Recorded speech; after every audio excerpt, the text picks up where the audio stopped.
E aí pessoal, tudo bem? Bem-vindos a mais um vídeo do canal. E o tema desse vídeo é uma pergunta: a bitola do condutor interfere no consumo de energia? Então nós veremos nesse vídeo se a resposta é sim ou não. E durante o decorrer dos próximos vídeos nossos, nós falaremos alguma coisa a respeito de instalações elétricas residenciais. Daremos algumas dicas, faremos menção de alguns detalhes importantes. As pessoas às vezes estão construindo, alguns estão fazendo algum tipo de reforma, e é sempre muito bom conhecermos um pouco de cada coisa. Mesmo que vocês não sejam profissionais na área, é importante ter um mínimo de conhecimento até para poder dar algum palpite, alguma opinião, ou perguntar a respeito de alguma coisa. Mas antes de continuar assistindo esse vídeo, não se esqueça de se inscrever se você ainda não é inscrito, ative as notificações, comente, o seu comentário é muito importante, e também compartilhe para que outras pessoas conheçam o conteúdo do nosso canal. Muito bem, então a pergunta aqui é: a bitola do condutor, ou a espessura do condutor, a seção transversal do condutor, ela interfere no consumo de energia?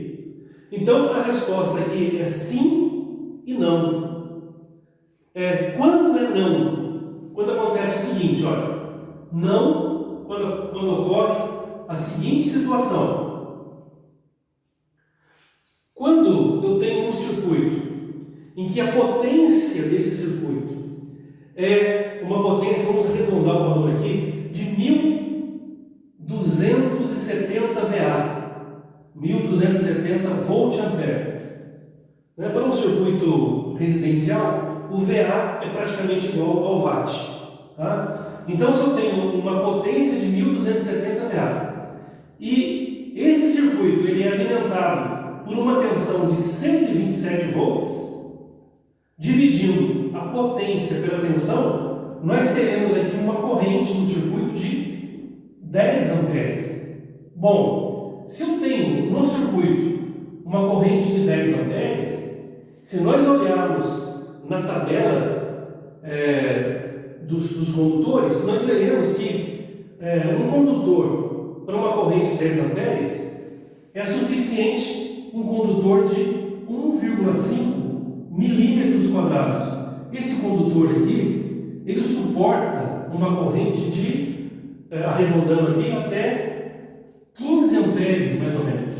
Tá certo? Então, arredondando para 15 amperes, mais ou menos uma corrente em torno de 15 amperes. Então, se eu tenho um circuito de 10 amperes, com um condutor de 1,5, ele é suficiente para resolver o problema aqui nesse circuito. Agora vamos supor que alguém resolva ou pense, porque as pessoas vêm com essas histórias, olha, eu vou colocar um condutor porque eu ouvi dizer que se eu aumentar o condutor do meu circuito eu vou gastar menos. Então olha só, vamos supor que alguém coloca um condutor aqui troque esse condutor aqui, e vai lá, compra um de 2,5 milímetros quadrados.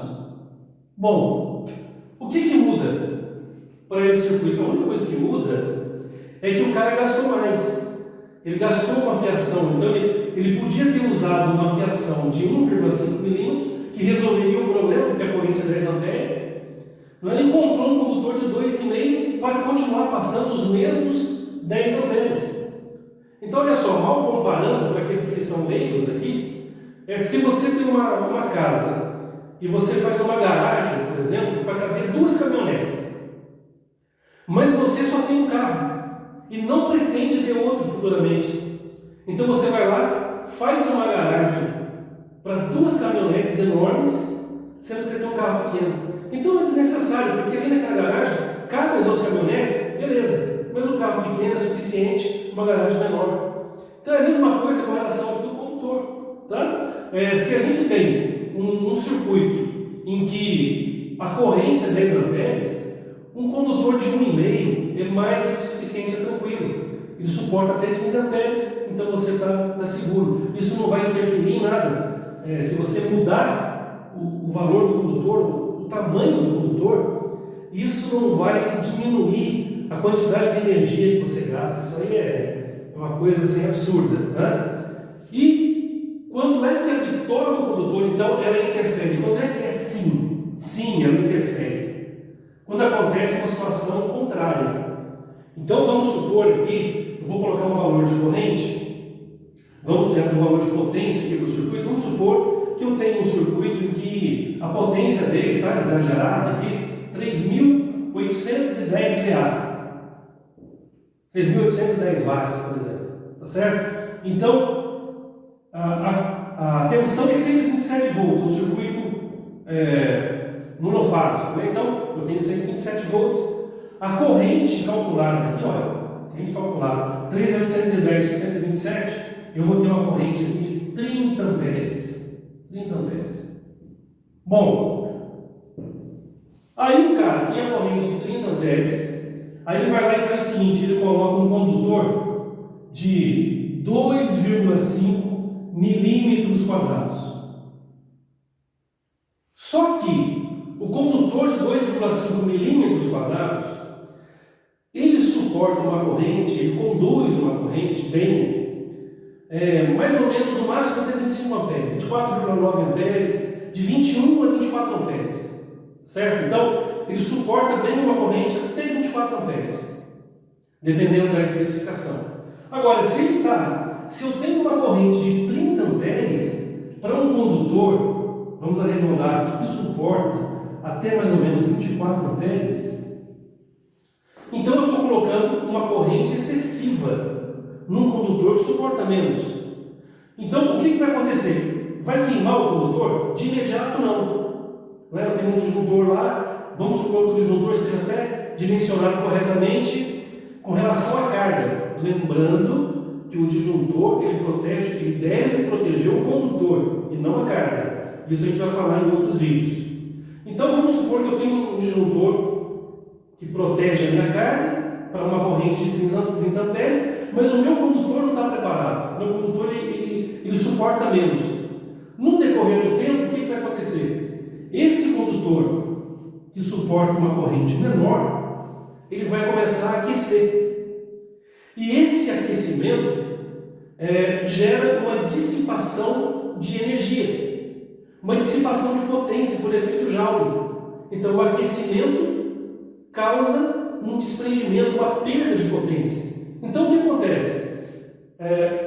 Quando você tem um circuito de 3.810 VA, 127 volts, com um condutor abaixo do que ele deveria utilizar, você vai estar alimentando o seu circuito e vai estar alimentando o aquecimento do condutor. Ou seja, você vai gastar muito mais energia numa situação como essa aqui. Então, quando que a bitola do condutor interfere no consumo de energia? Todas as vezes que eu utilizo um condutor abaixo da capacidade do circuito, ou muito próximo à capacidade. Isso causa aquecimento, e o aquecimento vai causar um gasto de energia além daquilo que você precisa. Então, é importante observar aqui as duas situações. Numa situação ideal, um condutor maior não vai resolver, não vai mudar o que você consome de energia elétrica. Numa situação que não é ideal, numa situação ruim, um condutor subdimensionado vai trazer um dano para o seu consumo de energia elétrica. Beleza, pessoal? Nós nos vemos então nos nossos próximos vídeos.